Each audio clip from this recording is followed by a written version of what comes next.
Hi friends, Kumbakonam degree coffee தூள் எப்படி ஃபில்டரில் போடலாம் அப்படின்னு சொல்லிட்டு பார்க்கலாம். இப்போ நாங்கள் கும்பகோணத்தில் இருக்கிறதால இதை தேடி கண்டுபிடிச்சி எங்கள் காஃபி தூள் கிடைக்கும் அப்படின்னு சொல்லிட்டு நாங்கள் மோகன் காஃபி தூள் ஷாப்பில் போய் வாங்கிட்டு வந்திருக்கோம். 100 கிராம் 90 ரூபா. இதை ஃபில்டரில் எப்படி போடுறது அப்படி சொல்லிட்டு பார்க்கலாம். இதை நம்ம கட் பண்ணி ஒரு ஏர் கண்டெய்னரில் போட்டு வச்சுக்கணும். இதில் பாருங்கள், ஒரு 4 ஸ்பூன் அளவுக்கு தான் நான் எடுத்து போட்டு டிகாஷன் போட்டு இப்போ உங்களுக்கு காட்ட போகிறேன். நான் ஃபில்டரில் 4 ஸ்பூன் போட்டுக்கலாம். இது ஒரு 6 பேர் 7 பேர் குடிக்கலாம். அது ஃபஸ்ட்டு டிகாஷன் சொல்லுவோம், நம்ம ஃபஸ்ட்டு ஊற்றுற தண்ணியை. அதுக்கப்புறம் நம்ம செகண்ட் டிகாஷனுக்கு ஒரு அரையான தண்ணி ஊற்றுறோம்னா செகண்ட் டிகாஷன் வரும். அது கொஞ்சம் திக்னஸ் கம்மியாக இருக்கும், ஆனால் நல்லாயிருக்கும். 2 டிகாஷன் நம்ம எடுத்து யூஸ் பண்ணலாம். நல்லா தண்ணியை பாயில் பண்ணி எடுத்துக்கணும்.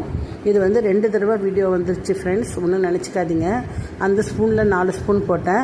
இதில் 2 ஸ்பூன் தான் நான் போட்டுக்கிறேன். 2 தடவை வந்துருச்சு. வீட்டில் 2 தடவை எடுத்ததெல்லாம் 2 தடவை வந்துருச்சு, மற்றபடி ஒன்றும் இல்லை. இப்போ பாருங்கள், நல்லா தண்ணி பாயில் ஆகணும். தண்ணி நல்லா கொதிக்கணும். அப்போ தான் டிகாஷன் நம்மளுக்கு கிடைக்கும். இதை நம்ம காஃபி போடுறதுக்கு முன்னாடியே டிகாஷன் போட்டு வச்சிட்டோம் அப்படின்னா பால் காயங்காட்டியும் டிகாஷன் நம்மளுக்கு ரெடி ஆகிடும். எப்பயுமே நம்ம வெளியில் போகும்போது ரோட்டு வர ஷாப் பார்த்தோம்னா கும்பகோணம் டிகிரி காஃபி அப்படின்னு சொல்லிட்டு போட்டிருக்கோம். அதை பார்க்கும்போதே நம்மளுக்கும் குடிக்கணும்னு ஒரே டெம்டிங்காக இருக்கும்.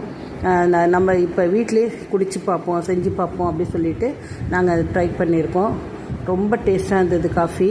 பாருங்கள், இந்த அளவுக்கு தண்ணியை ஊற்றிட்ட உடனேயே நம்ம அந்த ஃபில்டரை வச்சு மூடிடணும். அதுக்கப்புறம் தான் நம்ம மீதி இருக்கிற தண்ணி கூட அப்புறமா ஊற்றிக்கலாம். இப்போ நம்ம பாலை காய்ச்சி நல்லா சுண்ட காய்ச்சின பாலை எடுத்து நம்ம கப்பன் சாசரில் ஊற்றிக்கலாம். இந்த ஒரு டம்ளரில் நான் உங்களுக்கு இப்போ போட்டு காட்டுறேன், டிகாஷன் எவ்வளோ இருக்குதுன்னு சொல்லிட்டு பார்க்கலாம். பால் காஞ்சிட்ருக்கு. ரொம்ப டேஸ்ட்டாக இருந்தது. எல்லோரும் சொல்லும்போது கூட எங்களுக்கு அந்த அளவுக்கு தெரியல. இந்த டிகாஷன் போட்டு குடித்து பார்த்ததுக்கப்புறம் தான் இதை நாங்கள் இப்போ விடுறதே இல்லை. இப்போ எங்கள் வீட்டில் ஃபில்டர் காஃபியே தான் போட்டுக்கிட்டு இருக்கோம். பாருங்கள், இப்போ நான் பால் எடுத்து ஊற்றி உங்களுக்கு கலந்து காட்டுறேன். அப்படியே அந்த நுரையோடு ரொம்ப சுவையாக இருந்தது. நாங்கள் அந்த மோகன் ஷாப் கடை அங்கே செய்கிற இடத்துக்கே போய் வாங்கிட்டு வந்துட்டோம். அந்த காப்பி கொட்டையை போட்டு எப்படி அரைச்சி எப்படி ப்ரிப்பேர் பண்ணுறாங்கன்னு நாங்கள் பார்த்தோம். ரொம்ப வாசனையும் எங்களுக்கு எப்படா காஃபி குடிப்போன்னு இருந்தது.